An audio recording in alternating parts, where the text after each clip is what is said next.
Morning दोस्तों, आज हम बायोलॉजी स्टार्ट करने जा रहे हैं जिसका एक्सरसाइज फर्स्ट सेल है। हम क्वेश्चन के साथ साथ डिस्कशन कराते चलेंगे।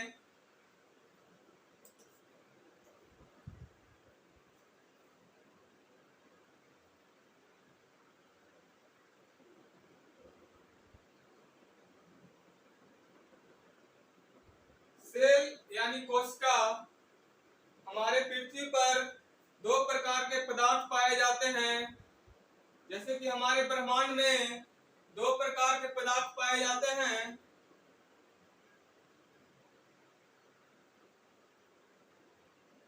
एक निर्जीव, दूसरा सजीव है।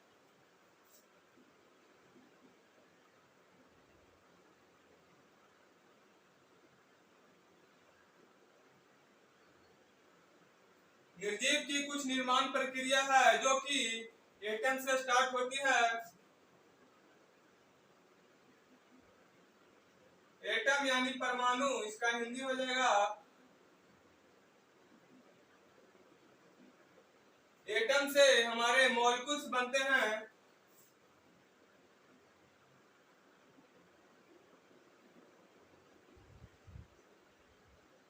यानी अणु,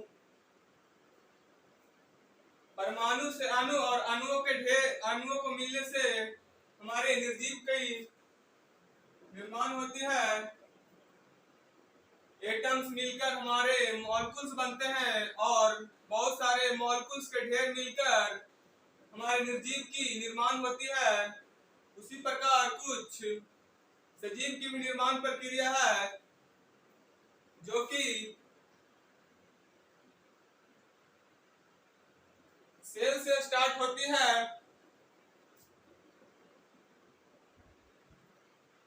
सेल यानी कोशिका,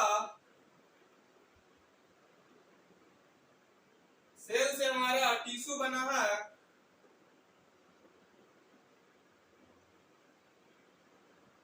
टिश्यू यानी ऊतक, और बहुत सारे टिश्यू मिलकर ऑर्गन्स का निर्माण हुआ है।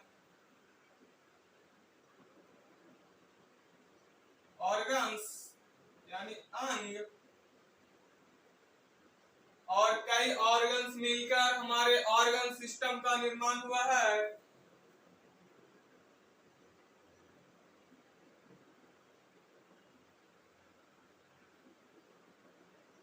यानी अंग तंत्र।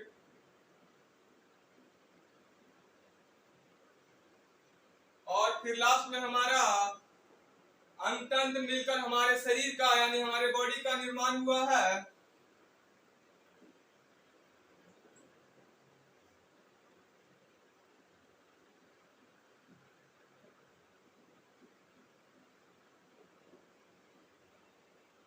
जो कि सजीव है।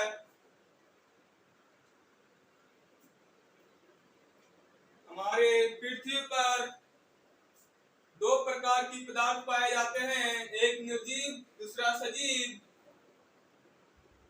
इसका निर्माण प्रक्रिया परमाणु से अणु बना है और अणुओं के कई ढेर से निर्जीव की निर्माण हुआ है। उसी तरह कुछ हमारे सजीव की भी निर्माण प्रक्रिया है जो कि सेल से स्टार्ट होकर यानी कोशिका से ऊतक, और कई ऊतक मिलकर अंग का निर्माण हुआ है। कई अंगों मिलकर हमारे अंगतंत्र का निर्माण हुआ है।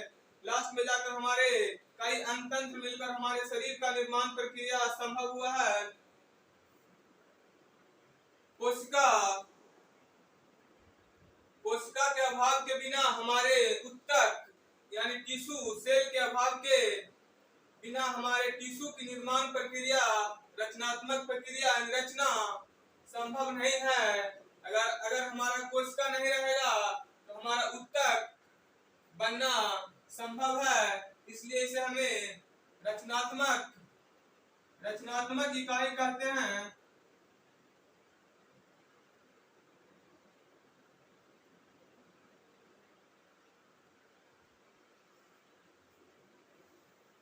Organ system, अंगतंत्र।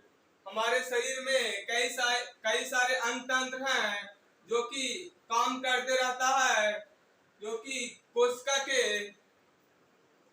के कारण ही हमारे शरीर के अंग तंत्र काम करते हैं। जैसे कि हमारे किडनी का काम ब्लड प्यूरिफिकेशन करना, हार्ट का काम ब्लड को पंप करना। जैसे कि हमारे शरीर में एक छोटी आंत है जो कि खाना को पचाता है, जैसे स्मॉल इंटेस्टाइन।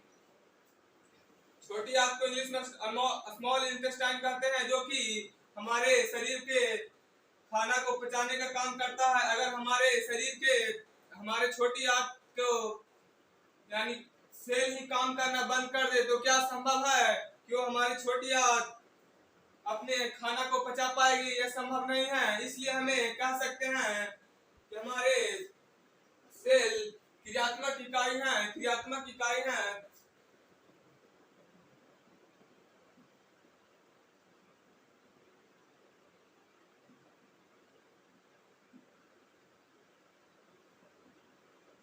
यहाँ पर सेल का दो परिभाषा निकल कर आया है, एक रचनात्मक इकाई और दूसरा क्रियात्मक इकाई।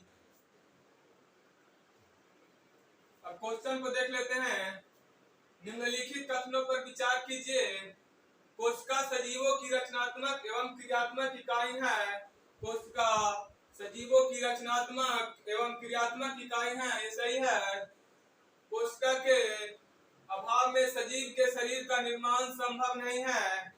कोशिका के अभाव के बिना हमारे शरीर के निर्माण प्रक्रिया संभव नहीं है, ये भी सही है। अतः हम कह सकते हैं ये दोनों कथन सही है।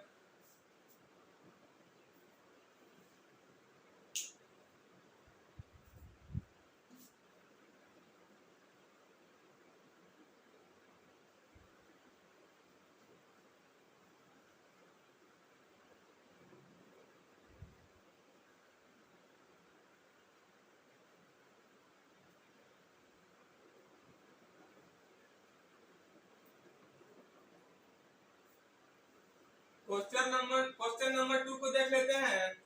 कोशिका के किस भाग को सम्मिलित रूप से साइटोसोम कहा जाता है? अब हम कोशिका के संरचना के बारे में देखेंगे।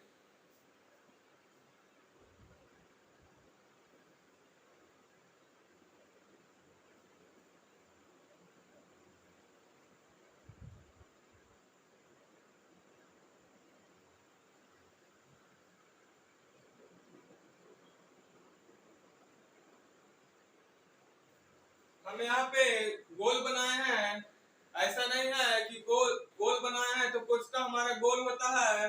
गोल बनाना आसान है, इसलिए हम यहाँ पे गोल बनाए हैं। हमारे कोशिका गोलाकार, वर्गाकार एवं आयताकार हो सकता है।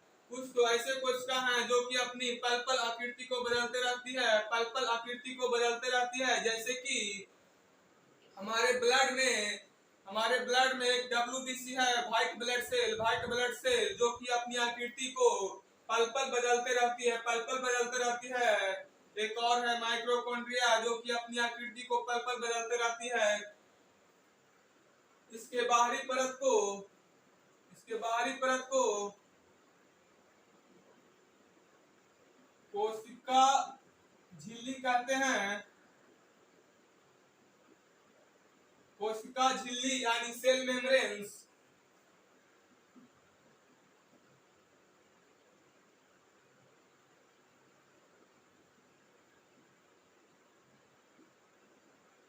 सेल मेम्ब्रेन्स कहते हैं। इसके लगभग बीच एक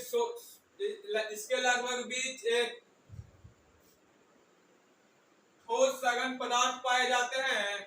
इसके लगभग बीच ठोस सघन पदार्थ पाए जाते हैं, जिसे केंद्रक कहते हैं।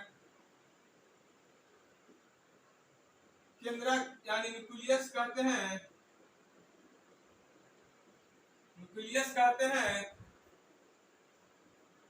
इसके बीच तरल पदार्थ पाए जाते हैं, जिसे कोशिका द्रव कहते हैं। कोशिका द्रव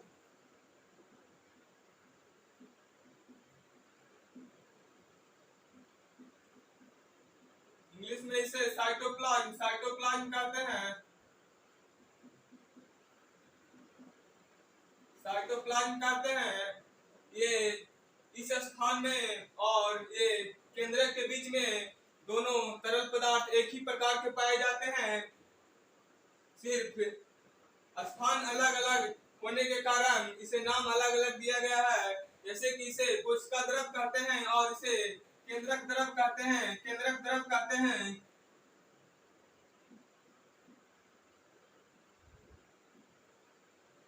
केंद्रक द्रव कहते हैं यानी न्यूक्लियोप्लाज्म कहते हैं।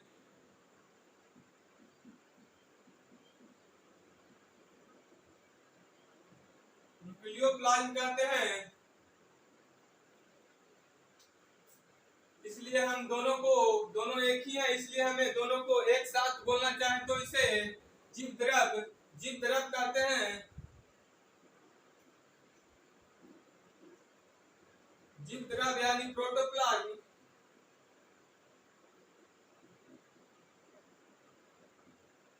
प्रोटोप्लाज्म कहते हैं। हम कह सकते हैं क्या हमारे जीव द्रव कितने प्रकार के हैं? तो हमारे जीव द्रव दो प्रकार के होते हैं, जो कि कोशिका द्रव और केंद्रक द्रव है। और हमारे बीच में हमारे कोशिका में कुछ संरचनाएं होते रहती है, जिसके कारण हमारे कोशिका जिंदा रहता है। जो कि हम यहाँ पे लिख रहे हैं पहला फर्स्ट में ribosome, second mitochondria,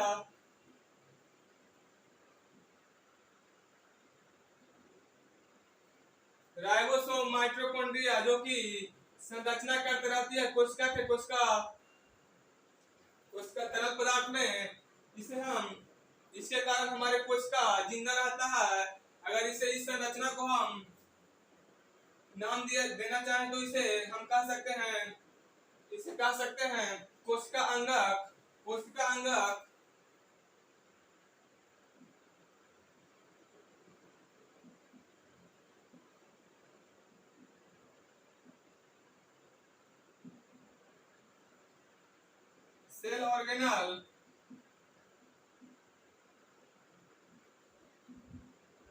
cell organelle, और हमारे साइटोसोम यानी कोशिका द्रव दो प्रकार के पाए जाते हैं, जो कि एक है साइटोसोम और दूसरा केंद्रक। इसके बारे में जानते हैं, इसको आप स्क्रीनशॉट ले लीजिएगा।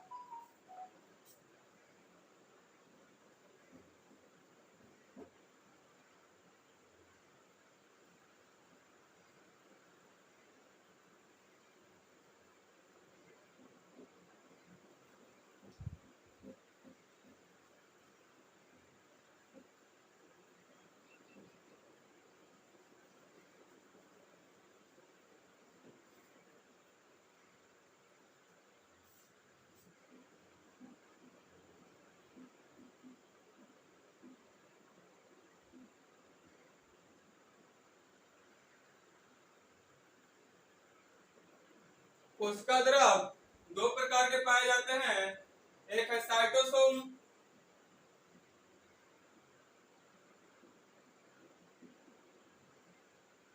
दूसरा है केंद्रक।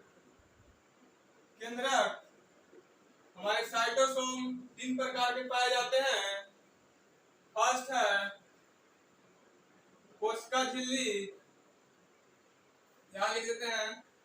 फर्स्ट है साइटोसोम, तीन प्रकार के पाए जाते हैं। फर्स्ट है कोशिका झिल्ली, सेकंड है कोशिका द्रव,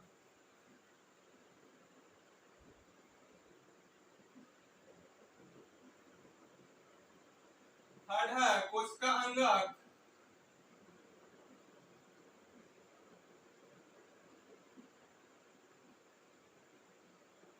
कोशिका अंगक क्वेश्चन पर अब देख लेते हैं। कोशिका के किस भाग को सम्मिलित रूप से साइटोसोम कहा जाता है? तो हमारे कोशिका के किस भाग को सम्मिलित रूप से साइटोसोम कहा जाता है? तो कोशिका झिल्ली, कोशिका द्रव, कोशिका अंगक।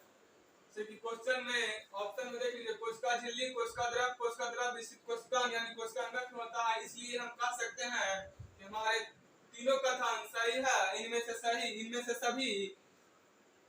अब क्वेश्चन नंबर 3 पे आ जाते हैं। साइटोसोम के अंतर्गत निम्नलिखित में कौन एक सम्मिलित नहीं है? तो साइटोसोम के अंतर्गत ये 3 आता है, जो कि कोशिका झिल्ली है, कोशिका द्रव है, कोशिका अंगक है। ऑप्शन में देख लेते हैं, केंद्रक कोशिका झिल्ली जो कि आता है, कोशिका द्रव कोशिकांग जो कि आता है, कोशिका द्रव ये आता है। तो यहाँ पर कह रहा है कौन नहीं आता है, तो केंद्रक नहीं आता है। यहाँ पे आंसर ऑप्शन नंबर ए हो जाएगा। क्वेश्चन नंबर 4 पे आ जाते हैं। कोशिका द्रव में स्थित कोशिकांग जिनमें बढ़ने तथा विभाजन की क्षमता हो उसे क्या कहते हैं? आइए हम इसके बारे में जानते हैं, ये भी जानना जरूरी है।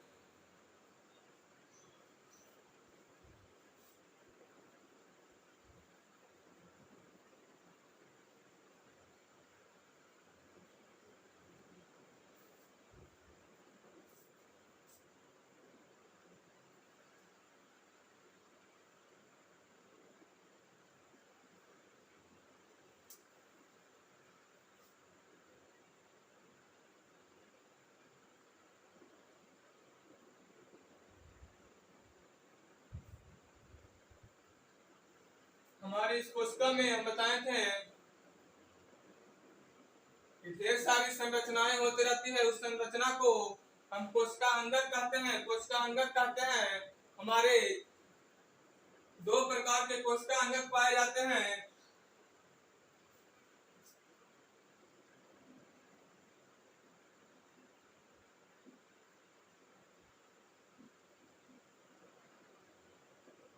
कोशिका अंगक 2 प्रकार के पाए जाते हैं। एक है ऑर्गेनाइड्स, दूसरा है मेटाप्लास्ट।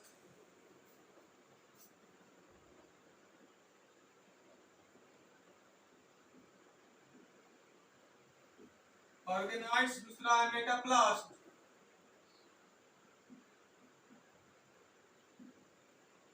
मेटाप्लास्ट ये ऑर्गेनाइड्स जीवित होते हैं और मेटाप्लास्ट मृत होते हैं।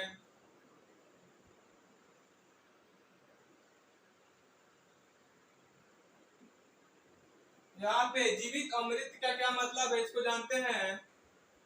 जैसे कि हमारे कोशिका अंगक में ढेर सारी संरचनाएं करती रहती है, जिसमें बढ़ने तथा विभाजन की क्षमता होती है। जैसे कि नया कोशिका से पुराना कोशिका से नया कोशिका को जन्म लेना यानी जीवित कहलाता है।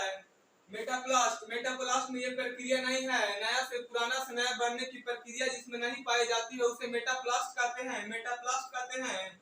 और हमारे ऑर्गेनाइड्स में पुराने से नया बनने की प्रक्रिया पाई जाती है। अतः इसे हम कह सकते हैं कि जिनमें बढ़ने तथा विभाजन की क्षमता हो उसे हम ऑर्गेनाइड्स कहते हैं। क्वेश्चन के ऊपर देख लेते हैं। कोशिका द्रव में स्थित कोशिकांग जिसमें बढ़ने तथा विभाजन की क्षमता हो उसे क्या कहते हैं? कोशिका द्रव में स्थित कोशिकांग जिसमें बढ़ने तथा विभाजन की क्षमता हो उसे क्या कहते हैं? जिसमें बढ़ने तथा विभाजन की क्षमता हो, जैसे कि हमारे पुराना से नया बनने की क्षमता हो, उसे ऑर्गेनाइड्स कहते हैं। अतः हम कह सकते हैं कि हमारा 4 का ऑप्शन नंबर ए हो जाएगा, ऑर्गेनाइड्स। और हम आज यहीं पे क्लास को खत्म करते हैं और अगले दिन देखेंगे